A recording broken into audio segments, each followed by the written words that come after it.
Today, Trump reverses course, arming Kiev and handing Moscow a deadline. China steps up as the US pulls back on the diplomatic front. The Fed chair asks for a fresh look at a pricey renovation project. And strawberry pasta. Yes, it really is a thing. This is Reuters World News, bringing you everything you need to know from the front lines in 10 minutes every weekday. I'm Kim Vanell in Whanganui, New Zealand.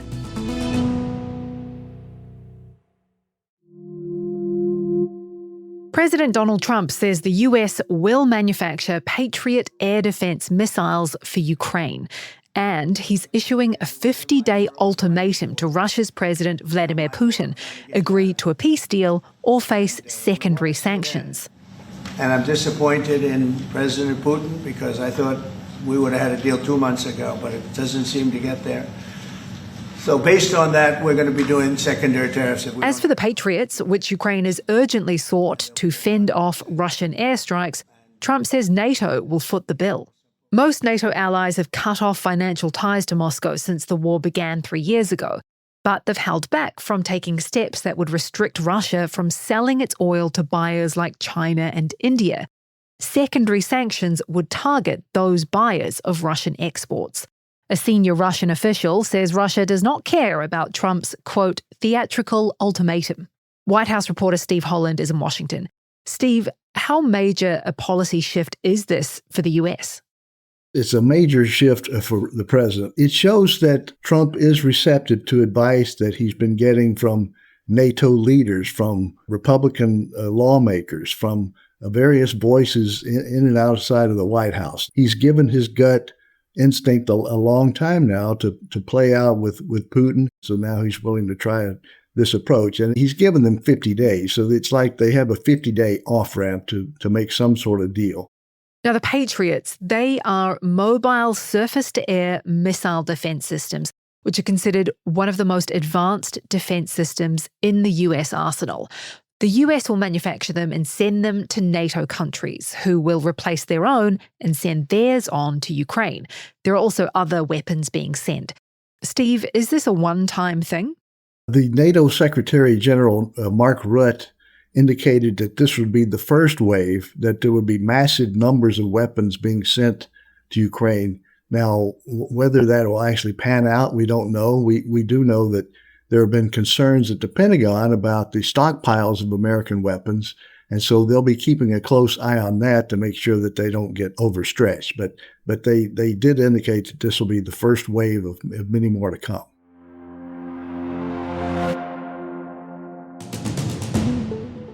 Ukraine may be heading for a political reshuffle as diplomatic efforts to end the war with Russia stall. President Volodymyr Zelensky has asked his first Deputy Prime Minister, Yulia Sviridenko, to lead a new government. Zelensky is also proposing that the current Prime Minister, Denis Shmyhal, take over as Defense Minister. Israel has struck military targets in Syria in what its defense minister is calling a clear warning to the Syrian regime. It targeted tanks in Sweden, where sectarian violence between Druze militiamen and Bedouin tribal fighters has erupted. The Syrian government has deployed security forces to quell the clashes, but so far at least 18 of their soldiers have been killed. The US Supreme Court says the Trump administration can resume dismantling the Department of Education. The justices lifted a federal judge's order that had reinstated nearly 1,400 workers affected by mass layoffs. It's part of Trump's bid to shrink the federal government's role in education. A legal challenge is continuing to play out in lower courts. And staying with the Trump administration, which is launching a new effort to keep people who cross the US border illegally detained by denying them bond hearings. It was revealed in an internal memo, a portion of which Reuters reviewed. The new ICE policy encourages prosecutors to make alternative arguments in support of continued detention.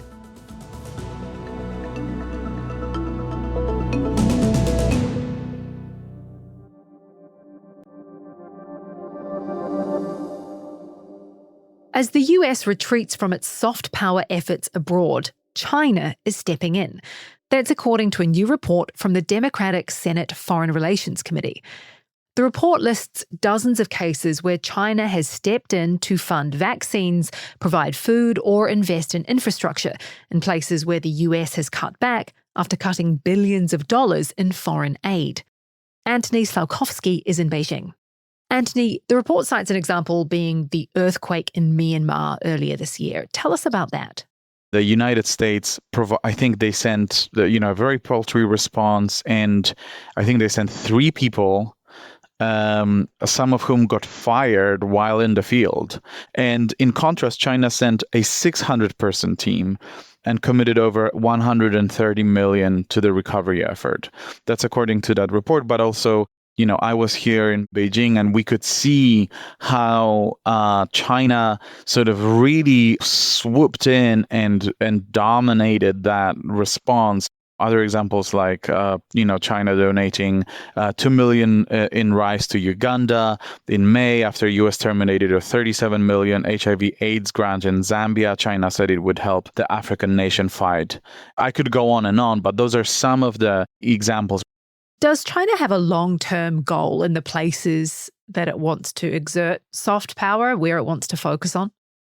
China looks at the sort of geopolitical map. It thinks about it as a multipolar game, right? As a sort of multiplayer game, so to speak. So it's not just about the US and China, although obviously these are the most important players from Beijing's perspective. But it really tries to draw in the global south, as they call it, the developing nations from Southeast Asia, from Africa. So China is kind of portraying itself as a global defender of multilateral order and wants to deepen and replace the US in many of those locations.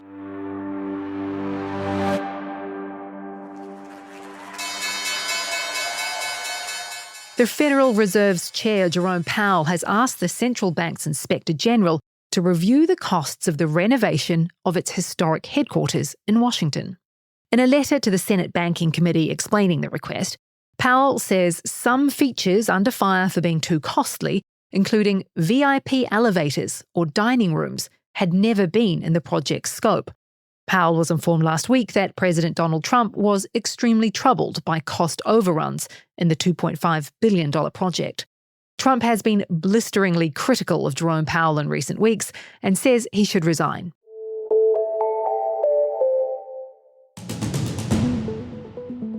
Some other news you need to know today.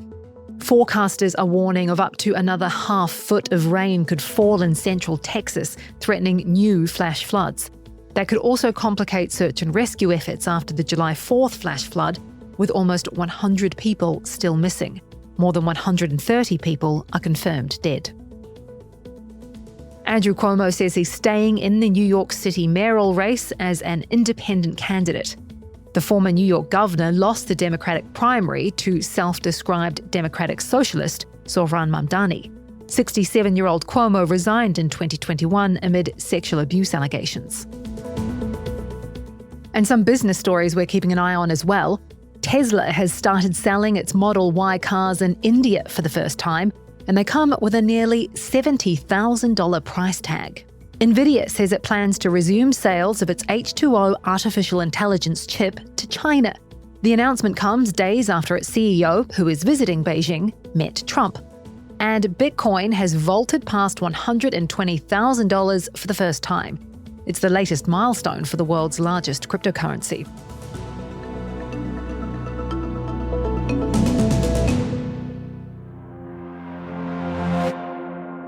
It's summer, and if you're looking for a way to use up all those red, ripe strawberries, take a cue from Iga Swiatek, who just celebrated her first Wimbledon victory.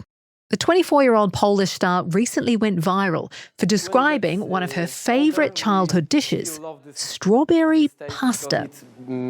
Reminds us of the childhood. That's chef Mikołaj Pieczak in Iga's hometown, plating up this quirky comfort food for diners. Pasta, sugar, mixed strawberries, fresh strawberries, and a bit of yogurt or maybe some sour cream. For many Poles, it's a nostalgic summertime favourite, so maybe something to try out.